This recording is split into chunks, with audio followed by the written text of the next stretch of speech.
right, thank you for joining. Very first episode 1 of Just Create. I'm Thomas Duran, founder and owner of TD. I'm very excited to come to you in this new show. It's going to be really a lot of fun. It's not something that I'm used to, for sure, because I'm usually behind the camera working with other individuals and actual real talent. But I want really to challenge myself, because the whole idea behind Just Create is to challenge yourself. So in the spirit of challenging, it is time for me to get out from the camera and become in front of you and give you some great news about how to use video for your business. So now, why I created this show? It's a great question. Why I created this show? There's a couple of reasons. One was, and what really resonated with me and got me to move and start this was this event that happened this last summer called Meltdown in the Desert.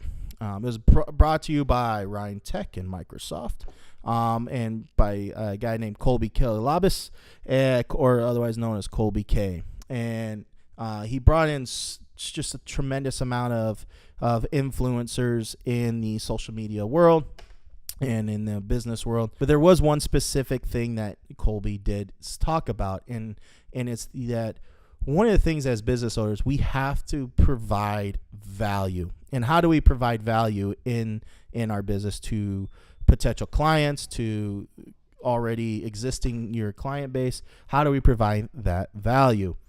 And he mentioned a equation here, and it's very simple, and it still sticks with me today. And that's content plus consistency equals value.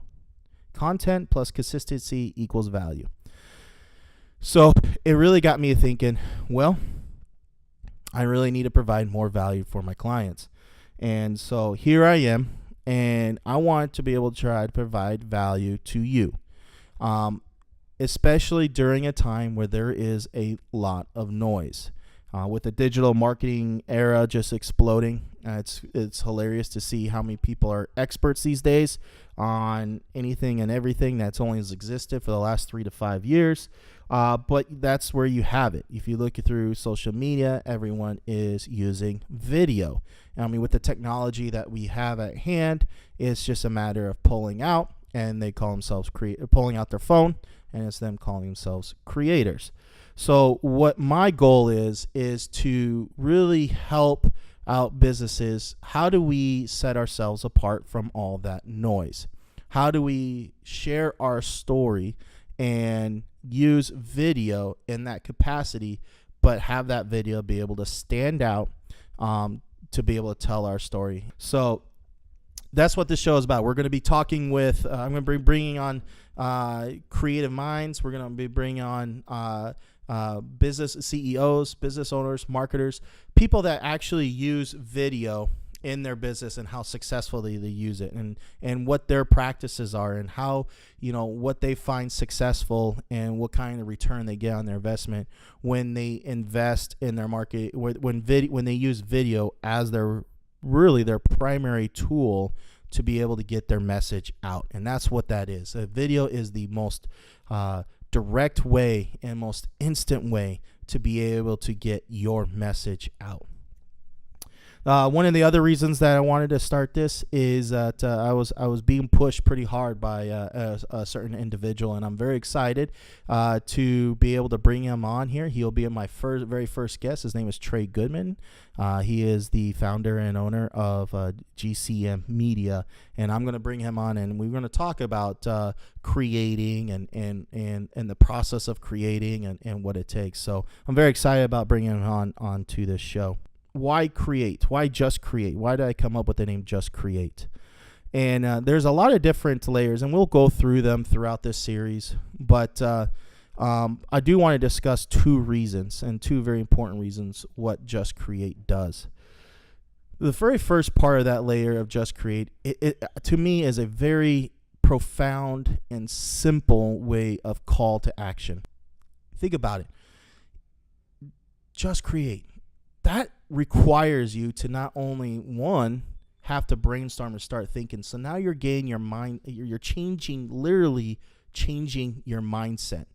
It takes you away from having the analytical side of your brain and your mind, where you have to actually start using that right side of that brain. And there's a really good book out there called A Whole New Mind, and something I really, really encourage you guys to read it.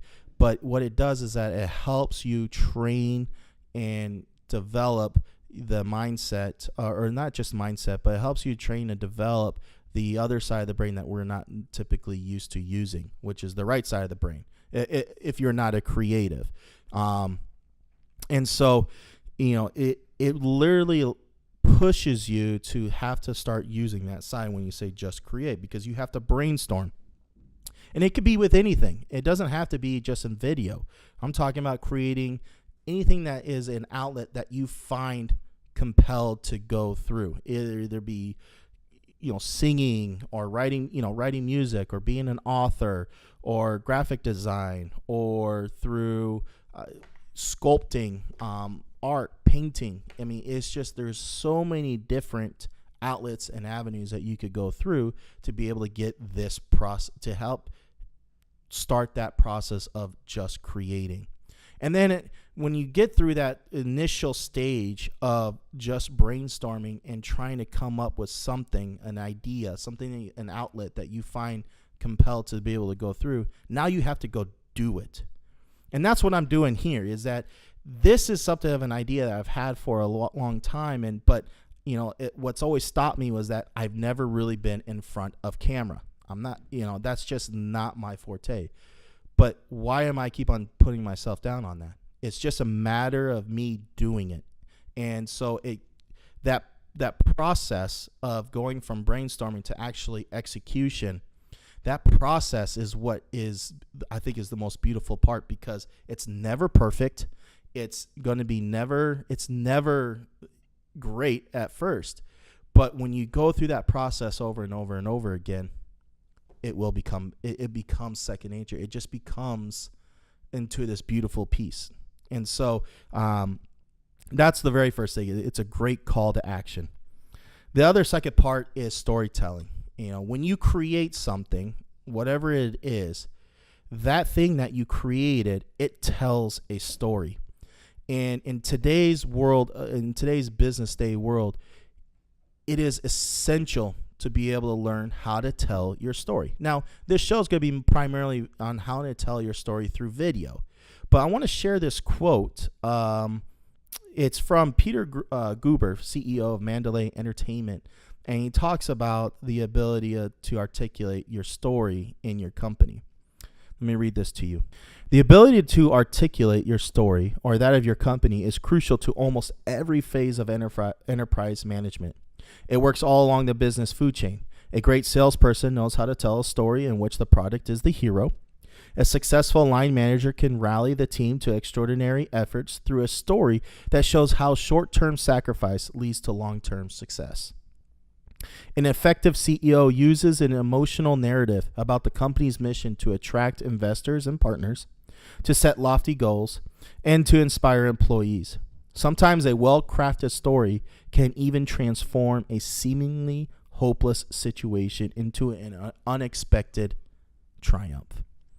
Hopefully, it just brings that different mentality, or it brings that mentality and a new mindset to whatever you're doing now, whatever it is that you're doing for your marketing. If you're not utilizing video, or if you are utilizing video for your business, but you don't feel like you're doing it effectively and you're not doing it properly, this is the show for you. So coming up, we have Trey Goodman, and he's going to be sharing roughly over his 40 years of experience of being a creative and working with businesses. So stay tuned.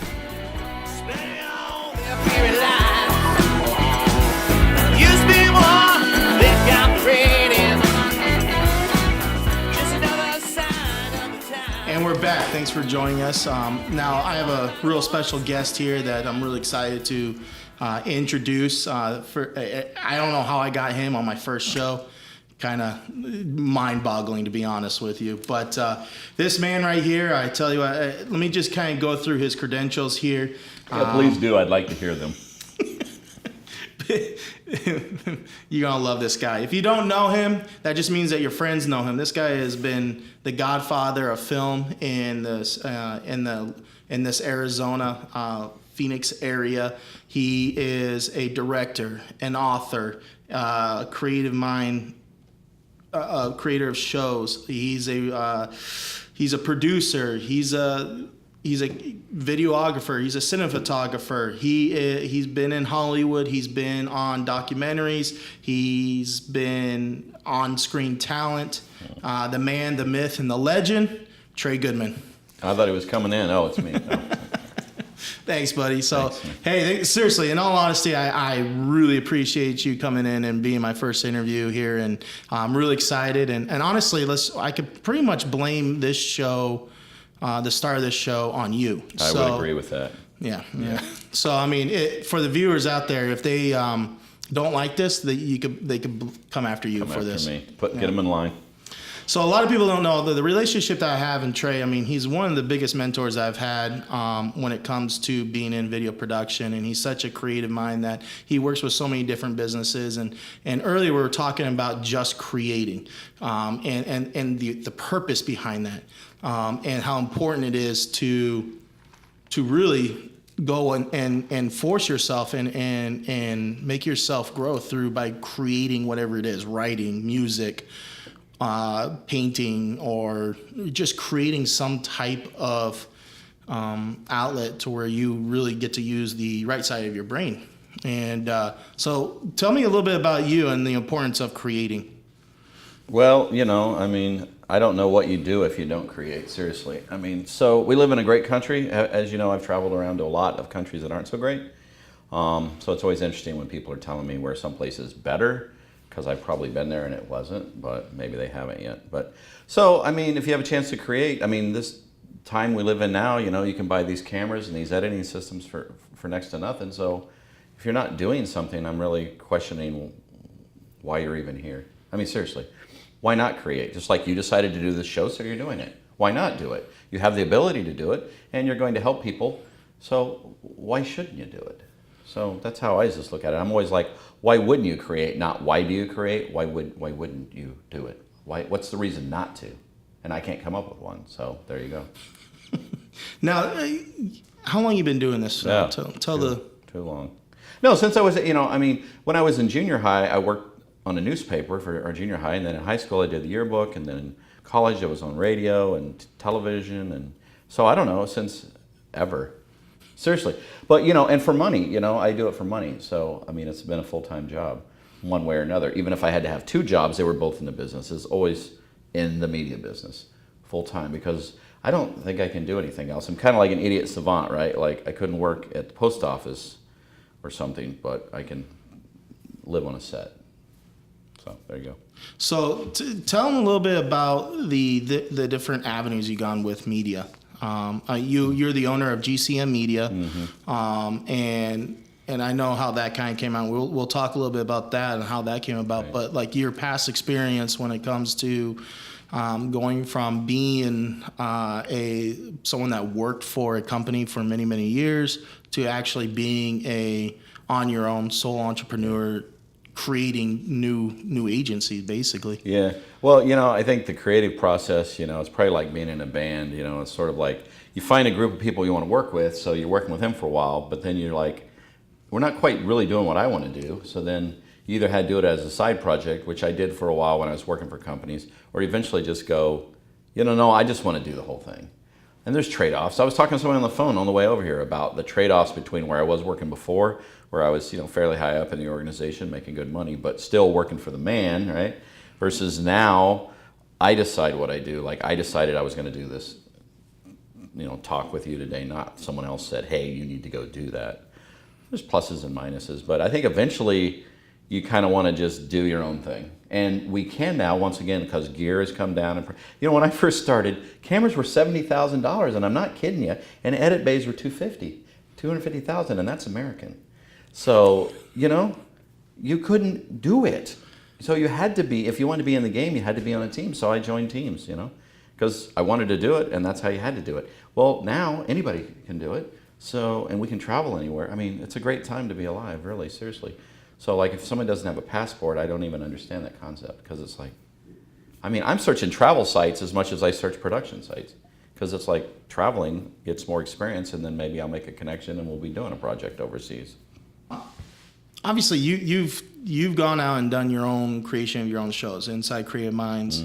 I mean, you were a host on Great Food, Great Good Food, Neighbors. Great Food, Good Neighbors, which I fun. kind of helped out with. It was a lot of fun. Got to eat food.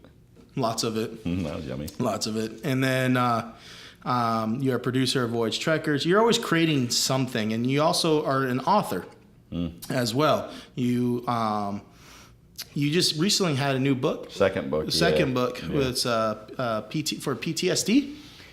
Yeah, I mean, the first book, Crushing Your Box, as a whole, mindset about how to be creative and positive and all that. And then a guy had come up to me at one of the discussions that we had at the CYB, and he said, "Hey, yeah, I feel like you're speaking to me." And I'm like, "Well, I kind of was, because you're in the group, And he said, "So I would like to buy a book." And I said, "Well, that's good, because we're selling books.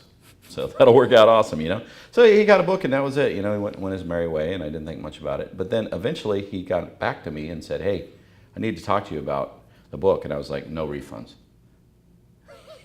I'm kidding.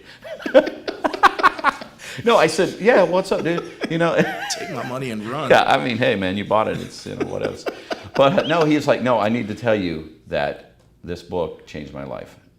And then I'm like, "Oh, come on, man, that's a little heavy. I don't know if you can lay that on me." I don't want that pressure. Well, I mean, what? Who says that? What book did you read? Are you sure you read the? No, he was serious. He goes, "Listen, no, I've been suffering from PTSD all my life. I served in the military, and I've been on all this medication and blah blah blah.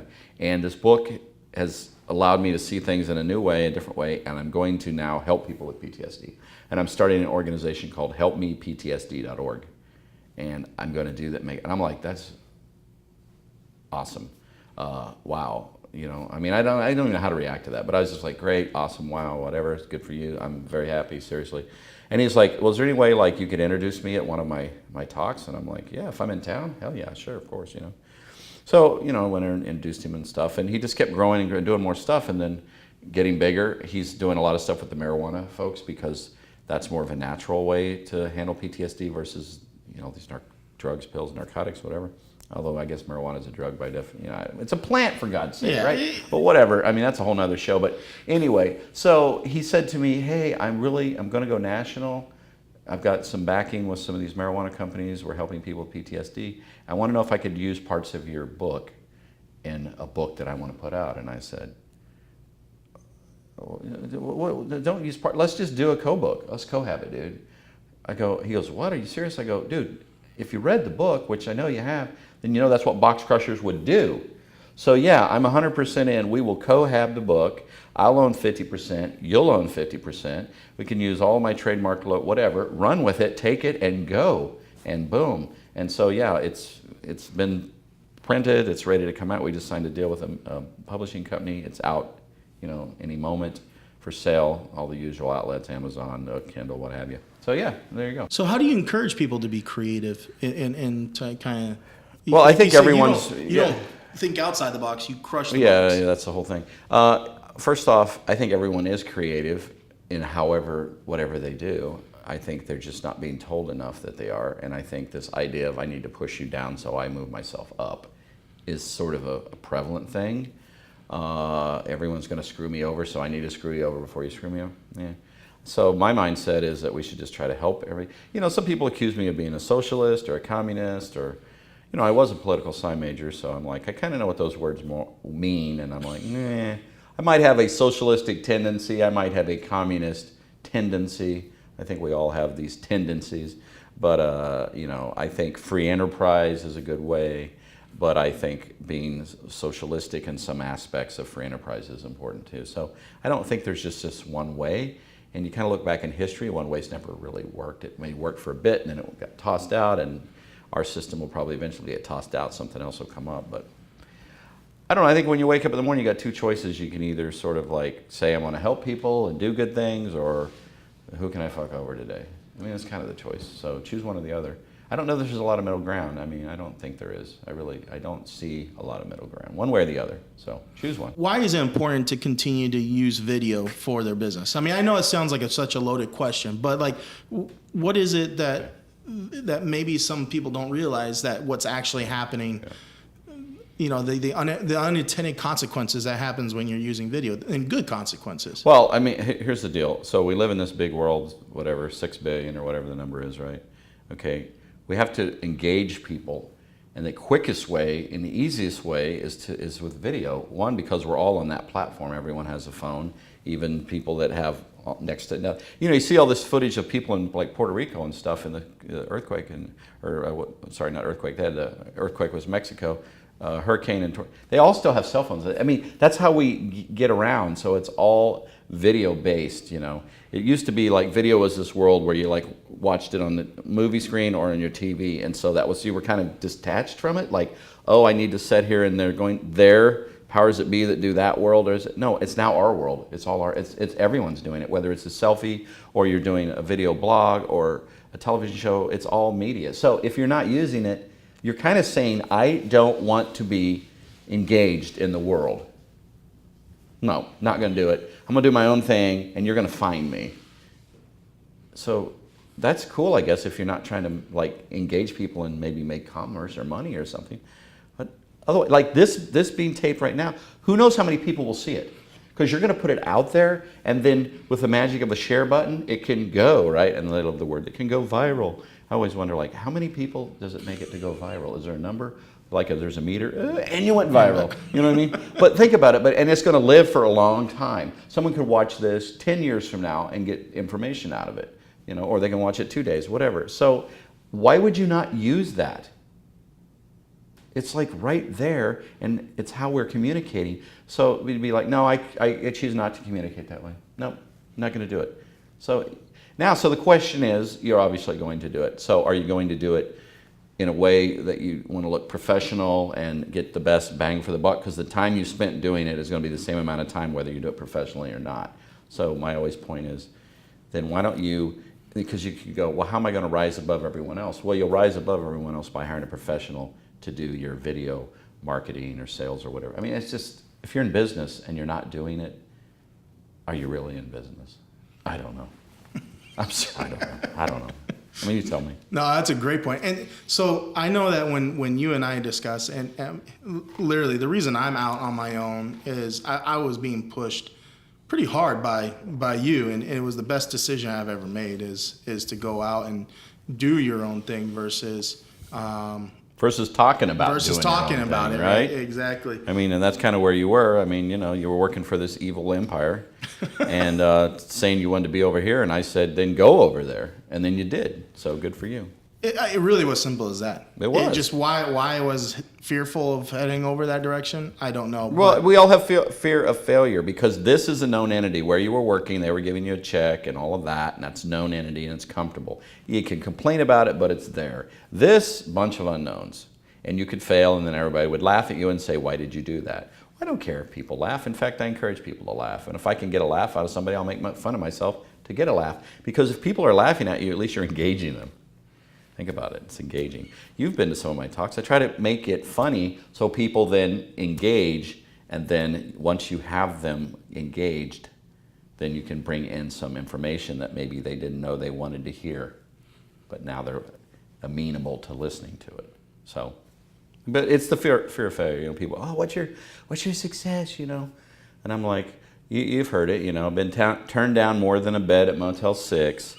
And failure plus failure plus failure equals success. You've heard all of those things. Thomas Edison, what was it? You know, I don't know, 10,000 times before he did the light bulb. Yeah, like 10,000 fails. So yeah, so it's persistence of vision. You know the chapter in the book, POV. You got to have a persistence of vision.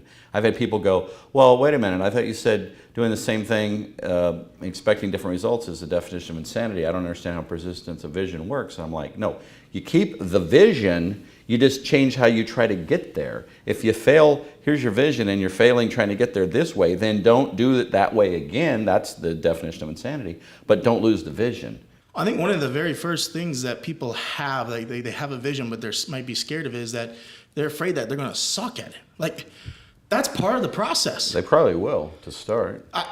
It's just inevitable. Yeah, I of mean, course, that's just all part of the creative process. That what you start off with, and when you begin, next time you do it 100 times later, it's going to be much better and more improved, and you're going to be more talented. You know, it just doesn't. Starting is always the hardest in anything. You know this. Starting a diet, starting a new job, starting a travel trip, whatever. It's always like, there's so many things I don't know. You make it bigger than it is. It just becomes this big giant thing, and so you don't do anything.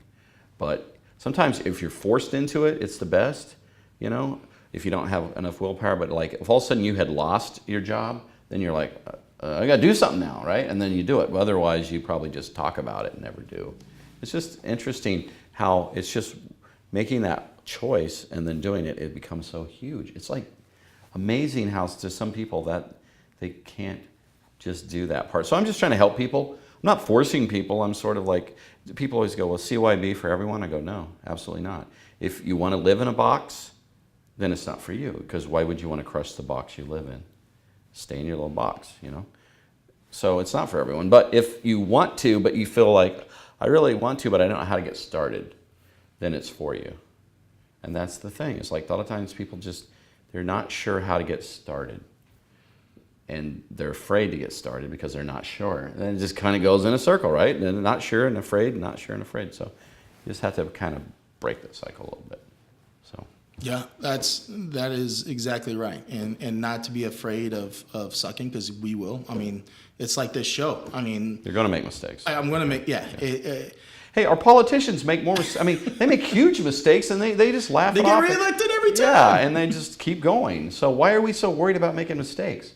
When people way above us, when they make a mistake, it affects more, you know, like maybe Obama healthcare was maybe a mistake to some degree. They just did it anyway, right? You know, so we just need to kind of, I always, you know this phrase, lighten up, Francis, right?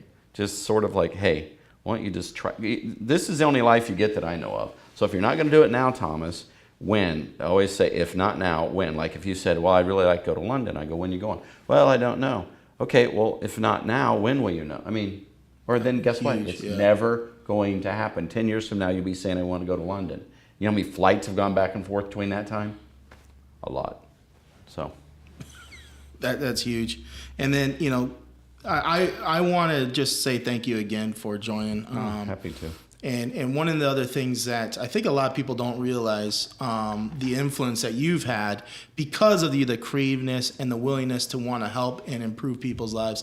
Like if you were a football coach and kind of use this as an example, people call it football coaching tree, where like, you know, this coach made all his assistants other head coaches. And that's what you should be doing. You know, it's establishing that legacy. Yeah. And I don't know if you have come across this. This is not me just trying to tell you, you know, float. Just, you know, what's the saying? No, kissing your ass. But and I don't see it that way. I'll give you an example. You know, Ryan Bond, he's at ESPN now, right? Exactly. He sent me a message the other day. He sent me a picture. Hey, I'm TDing Sports Center, and it's actually being projected up on Times Square. That's pretty cool, right? Yeah, and that was a huge. And made that influence. Yeah, and I said, cool, awesome. And he's like, dude, this would never happen without you. And I said, hey, I don't think that's true, but happy to help. You know, so I mean, I get that from people. Yeah, I mean, he was, you know, and then Chris Matiso, another big-time director here in town, always saying, hey, I wouldn't have done anything without you. And I'm like, well, I don't know. Two people in this office have been influenced by you. Yeah, so I'm just trying to help people. We should all do that, okay? That's just what you should do. So I always tell people, look, I'm the C student, but I'm in a curve class, and we had so many people failing that they had to push me up to the A. Because you can't let the people fail, right? You know, right? Everyone's got to get a participant ribbon, right? So the F's got to get a C, and so since I was the C, I got the A, right? Because all I'm doing is what we're supposed to do. What am I doing that's any different? And if you're not doing what I'm doing, what it was it Galifianakis says, you know, check yourself before you wreck yourself. Was that really quoted from him? I heard him say it on his show, so I took it from him. Okay? I think that's from a song, a rap song. But I say he said. It's better coming from Galifianakis, man. Where are my two ferns? But anyway, now where can everyone check you out? Where can everyone find you? GCM Media. Yeah, you can go to WeCrushTheBox.com, and that's the GCM Media site, right? WeCrushTheBox.com, and the book is CrushingYourBox.com. You can find me on LinkedIn. I mean, maybe on Tinder. I don't know. You can find me, folks. You're supposed to swipe right. Swipe right. I'm out there. Find me. Please find me. There you go. Hey, thank you for coming in, buddy, and being my first guest here. I couldn't think of anyone better to bring in and help launch this show. I'm really excited about it. But stay with us as we come back and finish up and wrapping up this first show.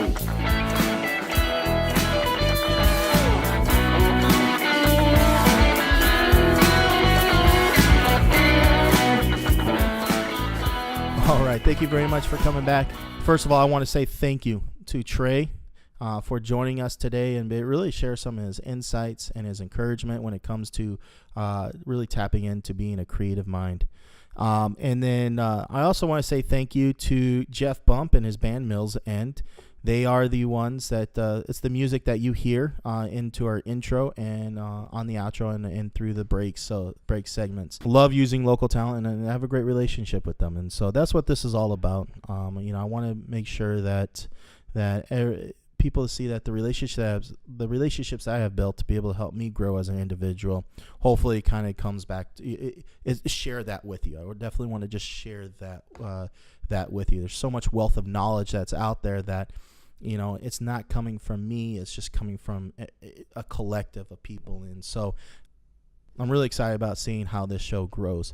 The takeaway that I really want to kind of stress on is that don't be afraid to create. You are a creative just as much as you think you're not. If you think you're the more analytical, logical type mindset, you are extremely creative. It's just a matter of finding that outlet and believing in yourself and understand the process that it goes through. Look, there's so much improvement I need to make on this show. I get that. I mean, this is the first time, but it's a matter of doing it. And so do not fear of sucking. That's just what it is. You will, when you're starting something new, it's going to suck at first. When I first did I look back at my videos that I've created over the time and when I first got into video production, and it's laughable. I mean, it is absolutely, I watch it because, sometimes I don't think I'm where I need to be, but I take a look back of what I used to do and how I started and see the work that I do now, and it's just leaps and bounds.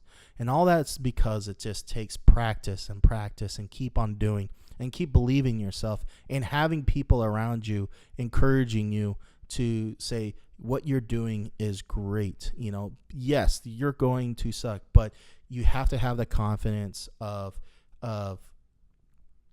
that you're going to get better. You will. And so the biggest takeaway for me and is keep on doing it and just create. Just continue just to create.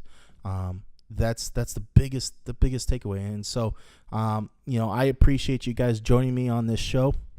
And honestly, if you find this value, if you feel like you want to kind of continue to watch this and grow with me as I grow this show, as I get better and try to provide you different content and more content about video for your business, please subscribe. And that's the biggest thank you I could get right now is just continue to subscribe to this channel and continue to visit my site where I always continue to update. My goal is to as of right now, because this is just a one-man crew, it's me. Right now I'm shooting it myself and I'm creating this content. I'm bringing these people in myself, and at the same time I'm trying to carry a job. So right now it's just me, but so my goal and my commitment to you is I'm going to try to do these things 2 times a month. I'll create a new show, bring in new guests 2 times a month. And so if you find this is a lot of value, please go ahead and subscribe and and join us for the next one. And that's it. That's the conclusion of episode 1, and I will I think I hear the music right now, so that's my cue to leave. Talk to you guys soon.